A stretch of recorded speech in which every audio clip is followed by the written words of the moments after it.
Bismillahirrahmanirrahim.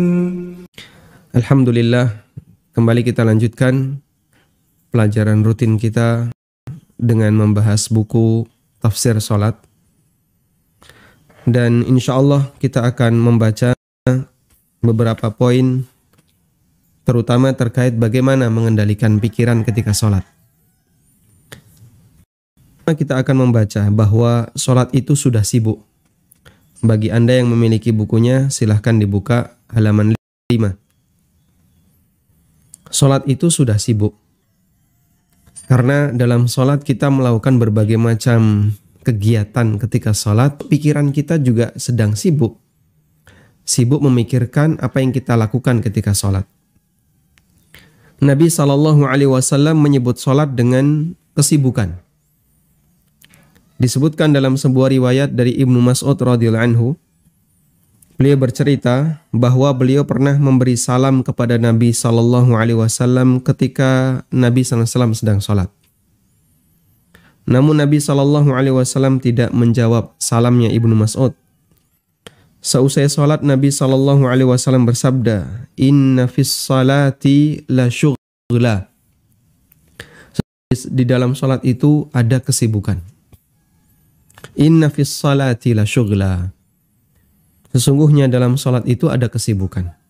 Ya. Beliau menyebut salat dengan kegiatan yang berisi kesibukan. Karena orang yang salat secara lahir batin sedang melakukan banyak aktivitas. Fisiknya fokus dengan gerakan tertentu. Sesungguhnya dalam salat itu ada kesibukan. Beliau menyebut salat dengan kegiatan yang berisi kesibukan. Karena orang yang salat secara lahir batin sedang melakukan banyak aktivitas. Fisiknya fokus dengan gerakan tertentu, batinnya juga fokus dengan memikirkan hal tertentu. Artinya dalam salat pikiran orang tidak kosong, namun penuh dengan kegiatan. Catat bagian ini. Dalam sholat, pikiran orang tidak kosong, sehingga tidak ada istilah mengkosongkan pikiran. Mengosongkan pikiran ketika sholat, tidak. Tapi sholat penuh dengan kegiatan. Lahirnya ada kegiatan, bagian fisik ada kegiatan, batinnya juga ada kegiatan.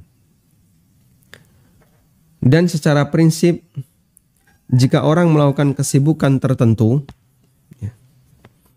maka dia akan melupakan kesibukan yang lain. Sebagaimana batin kita, jika hati ini melakukan kesibukan tertentu, maka dia akan lupa dengan kesibukan yang lainnya. Sehingga ketika Anda sedang sibuk misalnya fokus mengerjakan tugas, atau lagi fokus membaca sesuatu yang penting, maka Anda ketika dipanggil orang lain, bahkan kadang dikasih salam orang lain, Anda tidak akan merespon, karena Anda sedang fokus. Kita akan merasa terganggu ketika Anda sedang membaca WA atau berita, atau Anda sedang nelpon, kemudian tiba-tiba ada orang yang mencolek Anda, lalu ngajak bicara. Anda akan menghindar dulu, karena Anda sedang fokus dengan satu kegiatan tertentu. Maka demikian pula sholat. Sholat itu disebut oleh Nabi SAW dengan kesibukan. Inna fis salati la syughla. Sesungguhnya dalam sholat itu ada kesibukan. Karena semua dalam sholat kita sedang melakukan kegiatan lahir dan batin. Selanjutnya yang menjadi pertanyaan adalah, lalu apa yang perlu kita pikirkan ketika sholat?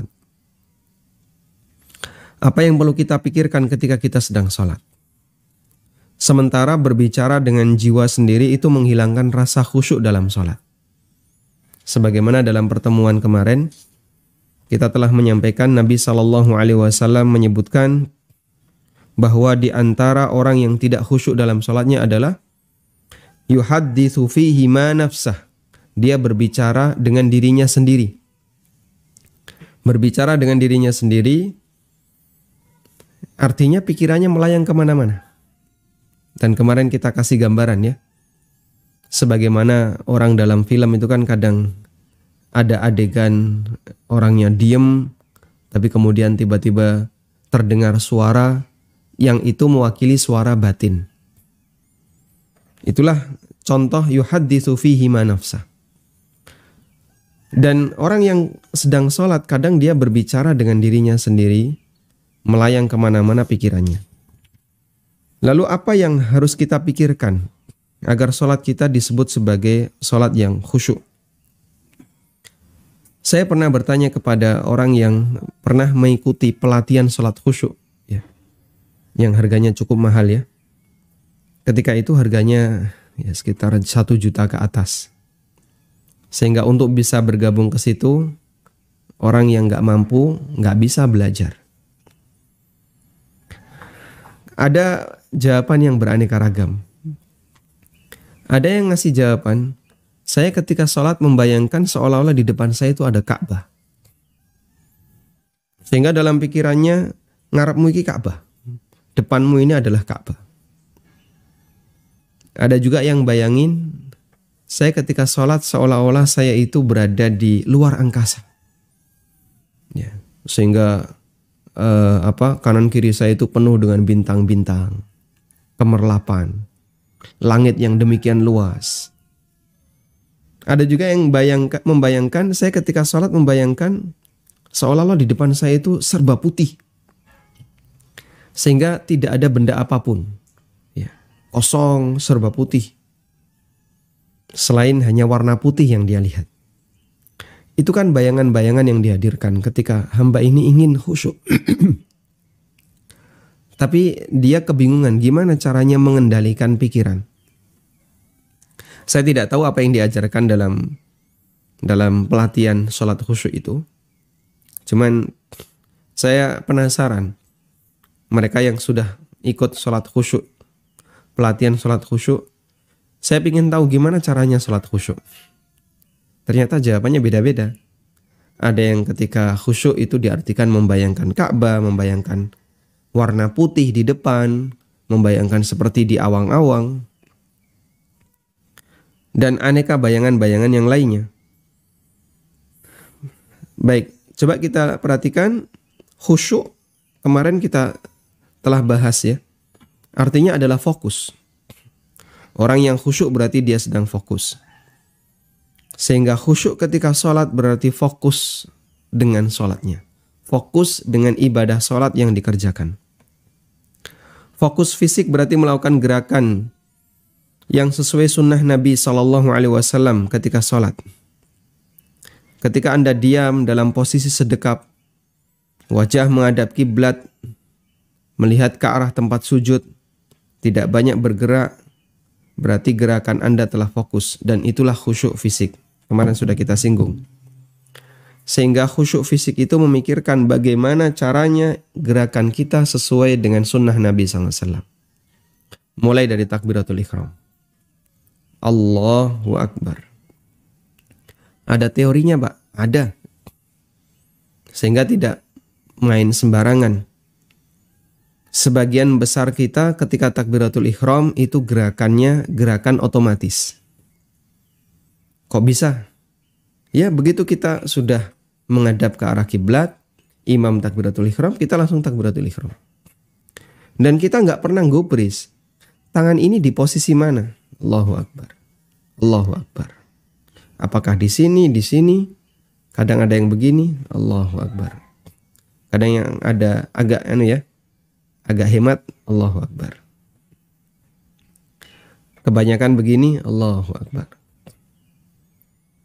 Karena gerakan kita gerakan otomatis.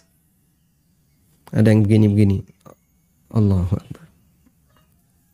Dan itu karena kebiasaan. Makanya perlu dikoreksi yang kayak gini ya. Lakukan evaluasi. Coba gimana gerakan Anda ketika sholat.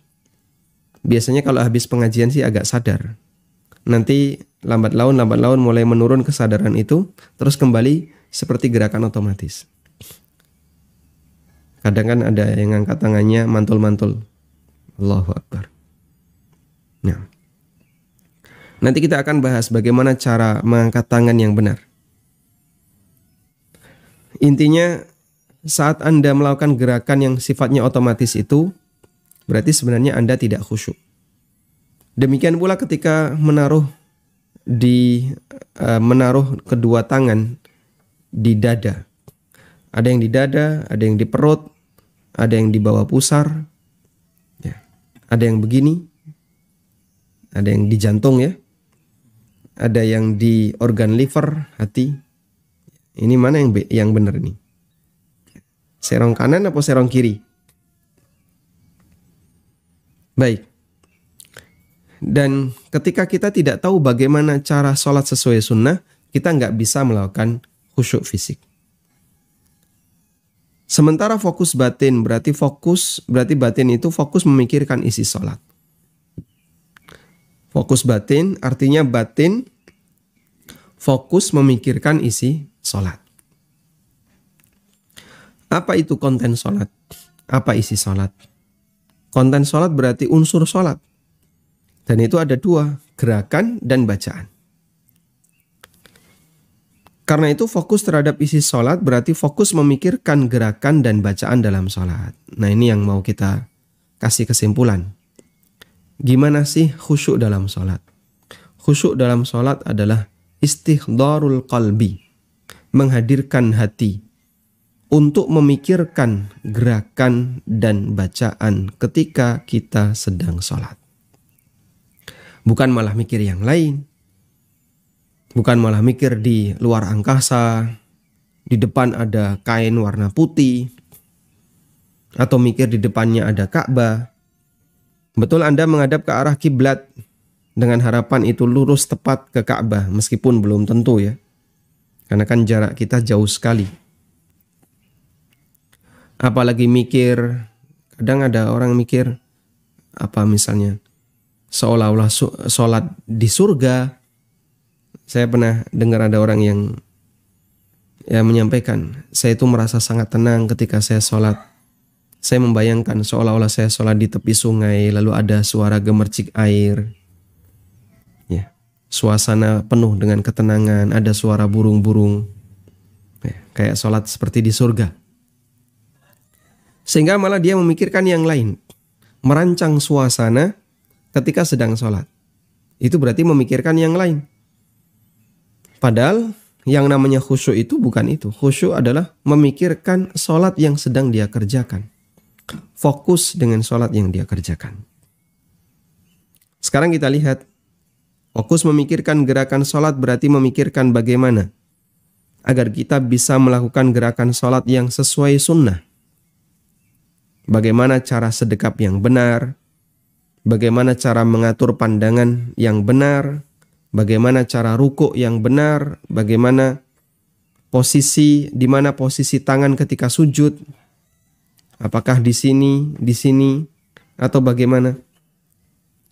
Bagaimana posisi duduk yang sesuai sunnah? Iktidal itu tangan sedekap ataukah dilepas? Karena itu seorang hamba dituntut untuk mempelajari tata cara sholat Nabi SAW. Lalu sesuaikan gerakan dia dengan sholat dan gerakan atau dengan sholat dalam sesuaikan gerakan dia dalam sholat dengan gerakan yang dilakukan oleh Nabi SAW. Sehingga dia mengamalkan perintah Rasulullah SAW. Wasallu kama ra'aitumuni usalli. Kerjakanlah sholat sebagaimana kalian melihatku sholat. Lakukanlah sholat sebagaimana kalian melihatku sholat. Nah kita kan tidak pernah melihat Nabi SAW sholat. Alhamdulillah sahabat merekam bagaimana gerakan-gerakan Nabi SAW dalam sholat. Bahkan sampai detail yang kecil-kecil itu mereka sampaikan. Tinggal pertanyaannya, kita mau belajar atau tidak? Sehingga sampai posisi jari itu rapat atau renggang. Posisi kaki, ketika sujud, kaki itu rapat atau renggang. Bagaimana cara Nabi SAW mengisyaratkan jari telunjuk saat tasyahud. Sampai posisinya itu mereka ceritakan. Ya, nanti kita akan bahas itu. Karena ada dua hadis, dua riwayat posisi 1 dan posisi 2, sehingga sangat detail mereka bercerita tentang bagaimana cara Nabi SAW. Anda ketika pelajari semuanya, seolah-olah melihat Nabi SAW sedang sholat. Sehingga hadis wasallu kama ra'aitumuni usalli, yang ini disampaikan oleh Rasulullah SAW kepada Malik ibnul Huwairith radhiyallahu anhu. Ketika Malik ibnul Huwairith mau pulang, meninggalkan Madinah, pamitan kepada Rasulullah SAW, Nabi SAW berpesan kalimat itu. Dan kemudian hadis ini menjadi hadis panduan tentang bagaimana cara sholat yang benar. Sehingga pada prinsipnya adalah jadikan gerakan sholat kita berdalil. Kamu ketika sedekap seperti itu, dalilnya apa? Ada dalilnya. Waktu ngangkat tangan kok kayak gitu, dalilnya mana? Ada dalilnya. Sesuaikan dengan dalil, maka kita akan bisa khusyuk dalam sholat. Baik. Jadikan prinsip. Jadikan sholat kita berdalil. Karena kalau sholat itu berdalil, ada sesuatu yang banget gitu ya, katanya. Ada rasa yang lebih dibandingkan sholat yang hanya sebatas kebiasaan. Karena umumnya kita sholat hanya sebatas mengikuti rutinitas yang dulu. Pak, kan udah hafal. Ya betul udah hafal. Cuman hafalan Anda sudah benar ataukah belum? Sehingga gerakan-gerakannya kebanyakan gerakan otomatis. Apalagi kita itu cenderung dalam sholat itu latah. Sampingnya kayak gitu, kita kadang ikut kayak gitu. Teman-teman yang baru ngaji misalnya, baru hijrah. Dia kadang ketika sholat, masuk ke masjid. Setelah masuk masjid ini, nanti akan ada kajian Ustadz A, Ustadz B. Dia perhatikan kanan kirinya, oh itu sholatnya kayak gitu, yang itu. Terus dia tiru-tiru. Padahal dia nggak ngerti kenapa itu seperti ini, yang itu seperti ini. Dia nggak ngerti. Akhirnya tiru-tiru itu kadang berubah jadi begitu takbir, mantul-mantul dulu. Allahu Akbar. Ada yang begini, ada yang berhadapan-hadapan tangannya. Allahu Akbar. Nah, jadi prinsipnya tadi, jadikan sholat kita berdalil. Termasuk bagian dari fokus memikirkan gerakan adalah merenungkan dan memahami arti dari gerakan sholat. Seperti merenungkan kenapa kita harus berdiri. Mengapa harus bersedekap ketika berdiri. Mengapa harus rukuk dengan posisi seperti ini. Mengapa posisi sujud seperti itu. Kita meletakkan muka, yang ini merupakan wajah, yang ini merupakan anggota badan yang paling mulia. Kita taruh sejajar dengan kaki, sehingga saat kita sujud, muka kita yang merupakan anggota badan paling mulia sejajar dengan kaki. Mengapa kita i'tidal seperti itu? Bagian ini insya Allah akan ada penjelasannya tersendiri, yaitu merenungkan gerakan-gerakan dalam salat. Baik. Jadi khusyuk untuk gerakan maknanya ada dua. Pertama adalah memikirkan bagaimana agar kita melakukan gerakan sesuai sunnah Nabi SAW. Yang kedua adalah merenungkan makna dari gerakan yang kita lakukan ketika sholat. Dan ulama rahimahumullah menjelaskan itu. Sehingga kita tinggal tiru bagaimana penjelasan mereka, kita pikirkan penjelasan mereka itu. Nanti insya Allah akan kita bahas. Selanjutnya adalah memikirkan bacaan dalam sholat. Bentuknya adalah merenungkan setiap bacaan, merenungkan makna setiap bacaan yang dilantunkan dalam sholat. Seperti memahami makna takbiratul ihram, memahami makna doa iftitah. Kita mengucapkan kalimat, misalnya Allahumma ba'id baini wa baina khatayaya kama ba'adta bainal masyriqi wal maghrib. Ya Allah, jauhkanlah antara diriku dengan kesalahanku. Sebagaimana engkau jauhkan antara timur dan barat. Timur dan barat itu pernah ketemu nggak? Gimana kalau timur dan barat ketemu? Nggak ada kehidupan. Karena ini arah dan nggak mungkin dia ketemu. Itu salah satu di antara contoh. Ya. Kita bertakbir Allahu Akbar. Lalu kita ingat utang. Ya. Allah lebih besar dibandingkan seluruh kegiatan duniamu. Karena Nabi SAW pernah memberikan tafsir dari takbir Allahu Akbar adalah Allahu Akbar kabira min kulli syai. Allah Maha besar dibandingkan segala sesuatu. Sehingga mungkin di situ kita memikirkan A, memikirkan B, memikirkan proyek. Begitu kita takbir, maka sudah selayaknya kita lupakan itu semuanya. Allah lebih besar dibandingkan itu semua. Dan itulah salah satu di antara bentuk memikirkan makna bacaan ketika salat.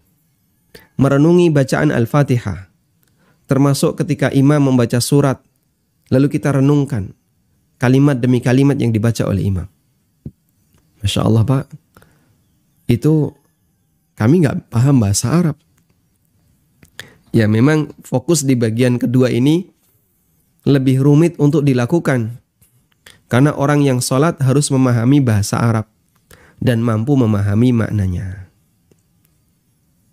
Dan itulah yang menjadi latar belakang buku ini kami tulis. Sehingga saya ketika menyampaikan ini dalam beberapa kajian, ya keluhan mereka, gimana saya bisa paham doa iftitah, doa ketika sujud, ruku, i'tidal, kita nggak paham bahasa Arab. Sementara nggak ada pembahasan itu. Dan itu yang menjadikan latar belakang saya untuk menulis buku ini. Berarti perlu ada satu penjelasan khusus, isinya tentang doa-doa dalam sholat dan tafsirnya. Renungan yang bisa kita pahami dari kalimat-kalimat itu. Sehingga ketika kita sholat, kita bisa memahami makna dari setiap bacaan yang kita ucapkan. Cuman mohon maaf, untuk bacaan imam nggak ada di buku ini ya. Karena kalau bacaan imam saya masukkan buku ini nanti jadinya buku tafsir. Sehingga imam misalnya membaca surat Al-Falaq, Pak di sini nggak ada tuh penjelasan surat Al-Falaq. Ya kalau saya turuti imam baca apa nanti buku ini jadinya buku tafsir. Sehingga untuk bacaan Qur'annya kita kembalikan ke buku-buku tafsir. Anda bisa baca kitab-kitab tafsir. Alhamdulillah Al-Ustadz Dr. Firanda sudah banyak menulis tafsir. Sudah sampai juz berapa? Ya, juz 29 sudah terbit ya. 28 sudah. Ada juz amma, ada juz 29, ada juz mungkin sudah juz 28 sudah terbit.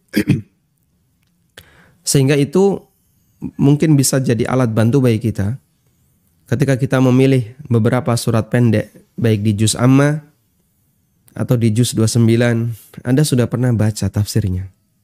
Ngefek itu Pak, ngefek. Ternyata sholat kita ada sesuatu ketika kita membaca surat-surat yang sudah pernah kita ketahui tafsirnya. Termasuk ketika kita mendengar imam membaca. Imam membaca misalnya surat Al-Ikhlas. Saya pernah mendengar tafsir surat Al-Ikhlas. Makna qul huwallahu ahad seperti ini. Makna Allahus Samad seperti ini. Sehingga timbul ada respon batin dengan apa yang kita dengar. Dan itulah khusyuk terkait bacaan dalam sholat. Baik, fokus atau kembali kepada memikirkan bacaan sholat. Bagian inilah yang akan kita jabarkan lebih banyak. Sehingga sangat membantu seorang hamba untuk menyibukkan dirinya agar dia memikirkan setiap bacaan dalam sholatnya. sehingga pikirannya nggak kosong, tapi pikirannya memikirkan sesuatu. Nah, ketika seseorang atau seorang hamba fokus memikirkan dua hal ini, berarti sang hamba telah fokus memikirkan isi sholatnya. Dan itulah jatah khusyuknya dalam sholat. Kalau ini bisa 100%, Masya Allah, luar biasa. Anugerah besar. Tapi biasanya yang kayak gini nggak bisa tahan lama, Pak. Di depan fokus, nanti pikiran lepas, entah mikir kemana. Kadang kita teringat sesuatu yang tidak kita ingat sebelumnya. Melayang, balik lagi, melayang, balik lagi. Dan itulah perjuangan yang harus kita lakukan agar sholat kita bisa menjadi kafarah dari dosa-dosa yang pernah kita kerjakan. Baik. Selanjutnya kita akan membahas tentang 5 catatan tentang khusyuk dalam sholat. Untuk mengenal lebih dalam mengenai khusyuk dalam sholat, berikut kami sajikan 5 catatan tentang khusyuk dalam sholat. Pertama, tentang hukum khusyuk. Dalam Al-Quran, Allah banyak memuji orang yang khusyuk ketika sholat. Di antaranya, surat Al-Mu'minun, ayat 1 dan 2, Allah berfirman, Qad aflahal mu'minun, alladzina hum fi salatihim khashi'un. Sungguh telah berbahagia, telah beruntung. Sungguh beruntung orang-orang yang beriman, yaitu orang-orang yang mereka khusyuk dalam sholatnya. Dan para ulama mengatakan, apabila Allah menyebutkan balasan, lalu setelah itu Allah menyebutkan sebab kenapa orang ini bisa mendapatkan balasan itu, maka kalimat lanjutannya merupakan illah dari keberadaan balasan. Sehingga Allah menyebutkan balasan bagi mukmin adalah al-falah, qad aflahal mu'minun. Keberuntungan bagi orang mukmin. Sungguh beruntung orang mukmin, yaitu orang yang khusyuk dalam sholatnya. Berarti khusyuk dalam sholat adalah sebab keberuntungan dan illah latar belakang orang mukmin bisa mendapatkan keberuntungan. Dan benar demikian. Karena ketika kita hidup di dunia nggak bisa lepas dari musibah. Dan kita pengennya curhat. Orang kalau sudah curhat, seolah-olah terasa lebih ringan itu beban masalah. Dan curhatnya seorang muslim adalah dalam sholatnya. Dia bermunajat kepada Rabbnya, kepada Allah Subhanahu wa Ta'ala. Makanya Nabi SAW ketika beliau punya masalah besar, karena Nabi SAW idza jadabahu amrun shalla. Nabi SAW kalau punya masalah besar beliau sholat. Sehingga beliau tidak nangis tengkurap. Ya, biasanya wanita kan kayak gitu ya, punya masalah sedih nangis tengkurap. Beliau juga tidak kemudian misalnya terus piknik kemana, jalan-jalan, tidak. Tapi yang dilakukan oleh Rasulullah SAW, begitu beliau punya masalah, beliau sholat. Allah juga berfirman ketika memuji Zakaria alaihissalatu wassalam, fastajabna lahu wa wahabna lahu Yahya. Kami memperkenankan doanya dan kami anugerahkan kepadanya, kepada Zakaria, Yahya. Wa aslahna lahu zaujah. Dan kami jadikan istrinya dapat mengandung. Istrinya diperbaiki oleh Allah. Sehingga yang sudah menopause, yang sudah tidak produktif, tapi dengan kuasa Allah, dengan izin Allah, istrinya bisa hamil. Innahum kanu yusari'una fil khairat wa yad'unana raghaban wa rahaba wa kanu lana khashi'in. Sesungguhnya mereka para nabi itu adalah orang-orang yang selalu bersegera dalam mengerjakan perbuatan kebaikan, dan mereka berdoa kepada kami dengan raghaban wa rahaba, diiringi rasa harap dan cemas. Wa kanu lana khashi'in, dan mereka adalah orang-orang yang khusyuk kepada kami. Sehingga para nabi dipuji oleh Allah dengan khusyuknya salat yang mereka kerjakan. Ada banyak pujian bagi orang yang khusyuk ketika salat. Berarti menunjukkan sebaliknya, celaan bagi mereka yang tidak khusyuk dalam salat. Sehingga orang yang salat dituntut untuk fokus pikirannya dengan salatnya agar bisa khusyuk dalam salat, agar dia tidak termasuk orang yang tercela. Tayyib. Dan ini adalah kesimpulan mafhum mukhalafah. Jika khusyuk dalam salat dipuji oleh Allah, berarti tidak khusyuk adalah tindakan yang tercela. Selanjutnya ulama berbeda pendapat mengenai hukum khusyuk dalam salat. Jumhur ulama berpendapat bahwa khusyuk hukumnya anjuran dan tidak wajib. Status khusyuk dalam salat adalah penyempurna salat. Alasannya, orang yang salat sambil memikirkan dunia, salatnya sah selama dia masih sadar terhadap salatnya. Sadar dalam arti dia tahu urutan-urutan gerakan dan sadar dengan apa yang dia baca di masing-masing gerakan. Sehingga ketika berdiri dia sadar ini waktunya baca Fatihah. Ketika rukuk dia sadar ini waktunya baca doa rukuk. Ketika i'tidal dia mengucapkan Sami Allahu liman hamidah dan tidak mengucapkan Allahu Akbar. Ya, meskipun pikirannya sedang melayang kemana-mana, tapi dalam setiap titik-titik gerakan ini dia sadar.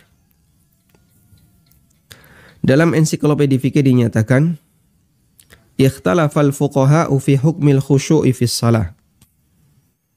Ulama berbeda pendapat mengenai hukum khusyuk ketika salat. Dhahaba jumhurul fuqaha'i ila annahu sunnatun min sunanis salati. Jumhur ulama berpendapat bahwa khusyuk termasuk salah satu sunnah salat.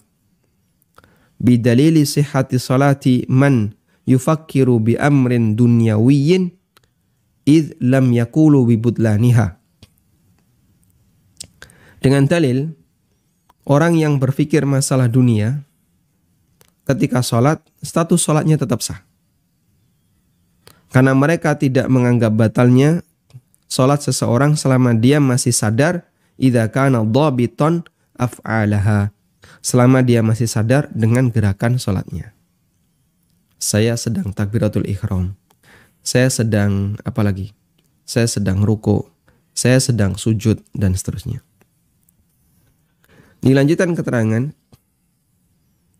wa dhaba ba'du fuqaha'i kullin minal Hanafiyah wal Malikiyah wal Syafi'iyah wal Hanabilah ila anna al-khusyu'a lazimun min lawazimis salah. Sementara sebagian ulama di kalangan Hanafiyah, Malikiyah dan Syafi'iyah serta Hambali, mereka mengatakan khusyuk itu salah satu kewajiban salat. Hanya saja mereka beda pendapat. Ini cukup panjang bahasa Arabnya, saya langsung kutipkan terjemahannya ya. Hanya saja mereka berbeda pendapat mengenai status kewajibannya.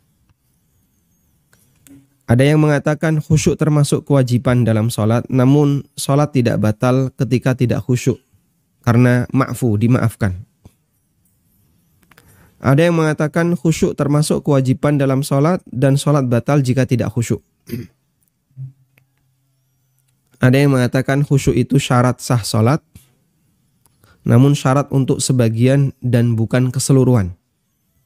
Sehingga menurut pendapat ini harus ada khusyuk di sebagian kegiatan sholat, meskipun tidak khusyuk di tempat yang lain. Sebagian ulama yang mengambil pendapat ini, mereka menentukan bagian sholat mana yang harus khusyuk. Mereka mengatakan selayaknya khusyuk dilakukan ketika takbiratul ihram. Baik. Nah, dan pendapat yang benar, kita coba lihat tarjihnya. Pendapat yang benar bahwa orang yang tidak khusyuk, sholatnya tetap sah, hanya saja tidak ada pahalanya. Terdapat beberapa dalil yang menunjukkan bahwa dalam sholat terkadang orang memikirkan sesuatu di luar sholat, dan statusnya sholatnya sah.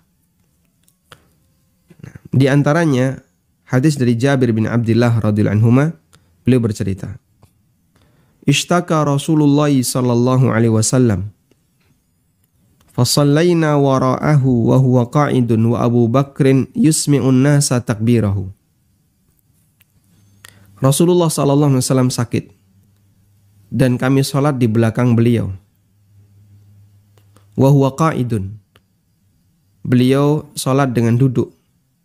Wa Abu Bakrin yusmi'un nasa takbirahu.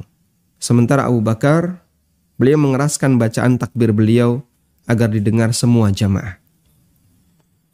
Faltafata ilaina fara'ana qiyaman. Tiba-tiba beliau menoleh ke arah kami dan beliau melihat kami salat dalam posisi berdiri. Dan ini salat sudah dimulai ya. Karena sahabat sedang salat dalam posisi berdiri. Fa asyara ilaina faqa'adna. Kemudian beliau berisyarat ke arah kami agar kami duduk. Lalu kami pun duduk. Fasallaina bi salatihi qu'udan. Lalu kami salat sambil duduk ya. Menjadi makmum sambil duduk mengikuti Nabi SAW. Hadis riwayat Muslim.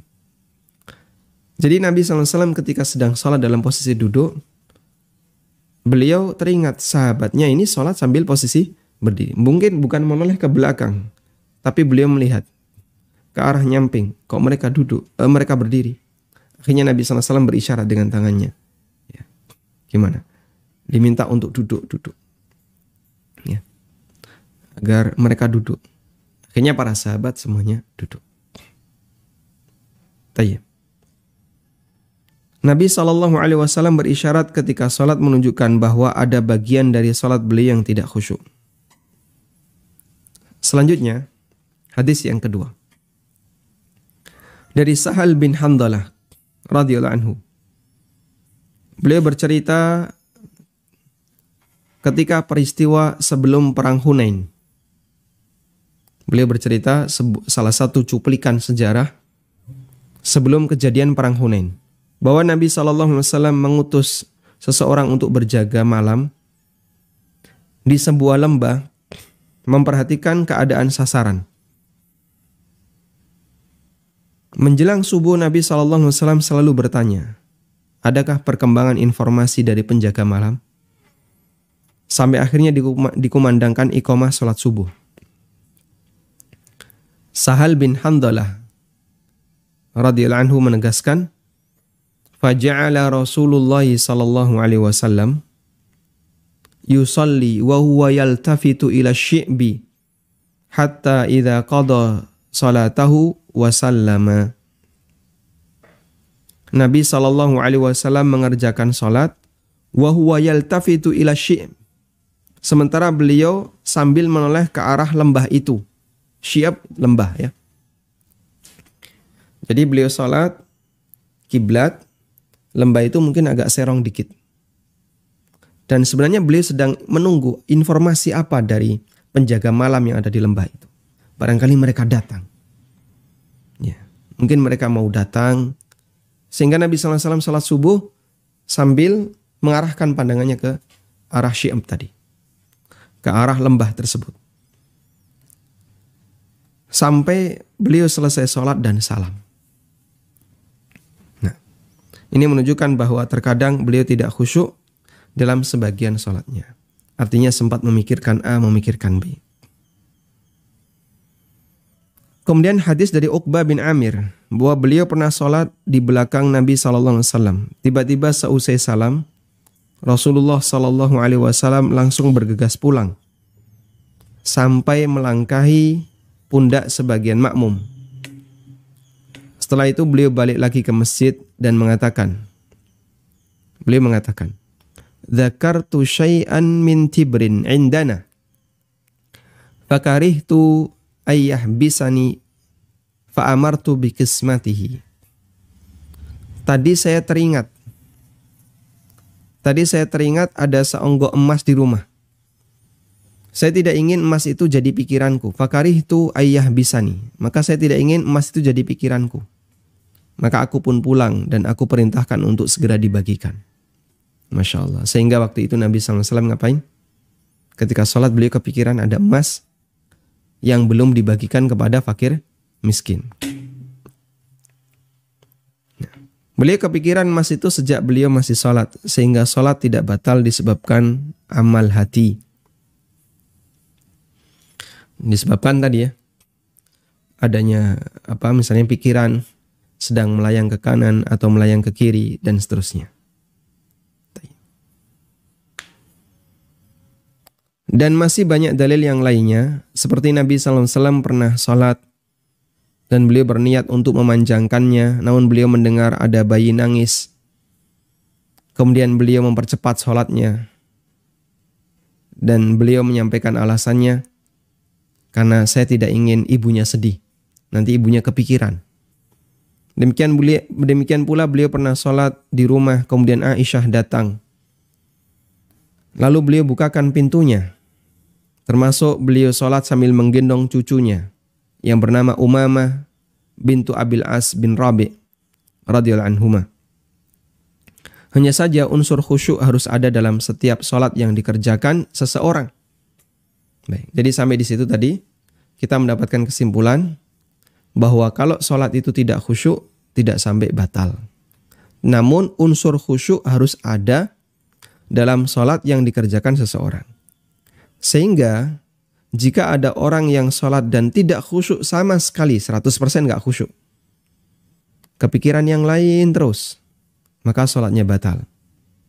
Berdasarkan hadis dari Aisyah radhiyallahu anha, Nabi SAW bersabda, La yusalli bihadratit ta'am, wala huwa yudafi'uhul akhbathan. Gak ada sholat ketika makanan sudah dihidangkan, sementara dia pingin makan. Lapar, pengen makan, sehingga ketika sholat kepikiran makanan. Wala huwa yudafi'ul akhbathan, termasuk juga sholat sambil menahan dua buang hadas. Ingin buang air besar atau buang air kecil. Baik. Menahan dua hadas maknanya adalah menahan hadas yang keluar dari jalan depan dan belakang.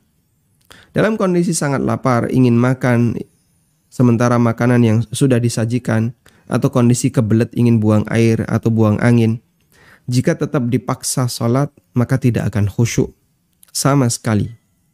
Ini yang membuat sholatnya dikerjakan tanpa ada unsur khusyuk dan itu menyebabkan sholatnya batal. Sehingga la sholata di sini atau la yusalla di sini dimaknai sholatnya dinilai tidak sah. Wallahu a'lam. Kita tambahkan hukum menahan kentut ketika sholat. Acuan kita adalah hadis Aisyah radhiyallahu anha. Nabi sallallahu alaihi wasallam bersabda, la yusalla bihadratit ta'am. Tidak boleh sholat ketika makanan sudah dihidangkan. Terkait menahan kentut, As-Sun'ani membedakan antara kentut yang kuat, kebelet, dengan kentut yang ringan. Masya Allah ya. Jadi dalam fikih ada pembahasan kentut dibagi dua, gitu ya. Kentut kuat dan kentut ringan. Ketika menjelaskan hadis Aisyah di atas, beliau mengatakan, wa yulhaqu bihima mudafa'atur rihi fahada ma'al mudafa'ati wa amma idza kana yajidu fi nafsihi thiqalu dzalika wa laysa hunaka mudafa'ah fala nahya 'anis salati ma'ahu. Termasuk dalam larangan di atas adalah menahan kentut. Ini jika disertai kebelet, mudafa'ah, sehingga kentutnya sudah mendorong-dorong, pengen keluar, tapi ditahan kuat. Adapun jika dirinya mampu menahan dan tidak ada rasa kebelet, walaysa hunaka mudafa'ah, fala nahya 'anis salati ma'ahu, maka tidak terlarang sholat sambil menahannya. Sehingga kadang ada kentut, mau keluar tahan dikit, dia udah hilang. Ya. Nanti muncul lagi, tahan dikit, sudah hilang. Tapi kalau sampai mukanya merah, gitu ya. Terus apa lagi? Kemudian menahan kuat, kayak orang mau kebelet itu, maka itu bisa membatalkan salat. Wallahu a'lam. Tayyib, ini catatan pertama terkait masalah khusyuk, dan insya Allah kita akan bahas khusyuk mukmin dengan khusyuk munafik. Atau saya tambahkan sedikit istilah ini ya. Ada dua hal yang perlu Anda bedakan ya. Ada khusyuk, atau kita bahas hukum khusyuk.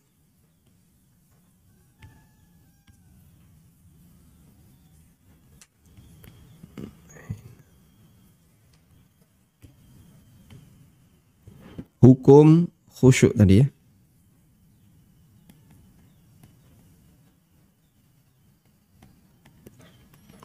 Ada khusyuk mutlak.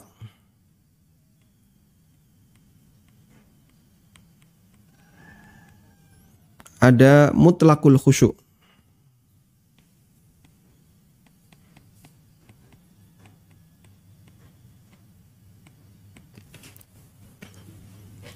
Jadi dalam kajian fikih, kata mutlak itu bisa ditaruh di depan, bisa ditaruh di belakang.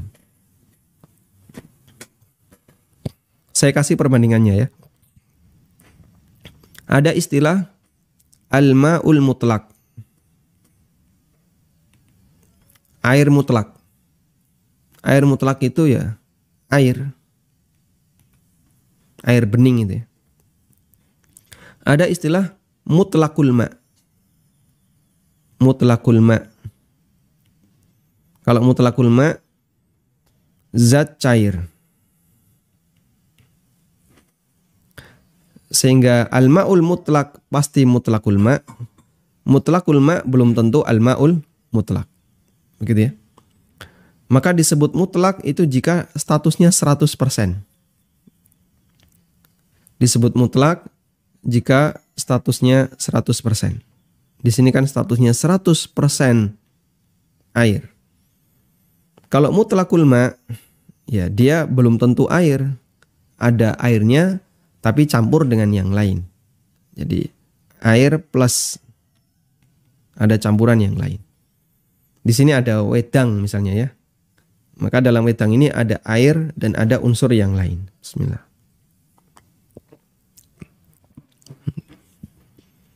Maka wedang ini disebut dengan mutlakul ma'. Alhamdulillah. Baik, khusyuk juga seperti itu. Khusyuk mutlak itu khusyuk 100%. 100% khusyuk. Mutlakul khusyuk itu berarti khusyuk tapi kurang. Khusyuk tapi kurang. Berapa persen? Ya, wallahu a'lam, tergantung orangnya. Ada yang cuma 5%, 10%, sekian persen ya. Tayyib. Nah, untuk khusyuk mutlak ini enggak wajib. Karena mustahil kita bisa melakukannya. 100% khusyuk itu mustahil kita bisa melakukannya.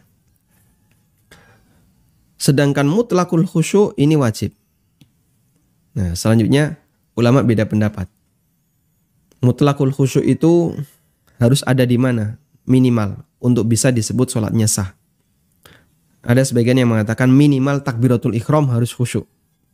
Meskipun kadang bisa jadi setelah itu dia nggak khusyuk. Intinya dalam sholatnya harus ada unsur khusyuk meskipun sedikit. Harus ada unsur khusyuk. Wallahu ta'ala alam. Baik, demikian yang bisa kita bahas. Semoga bermanfaat. Wassallallahu ala nabiyyina Muhammadin wa ala alihi wa sahbihi wa sallam wa akhiru da'wana alhamdulillahi rabbil alamin.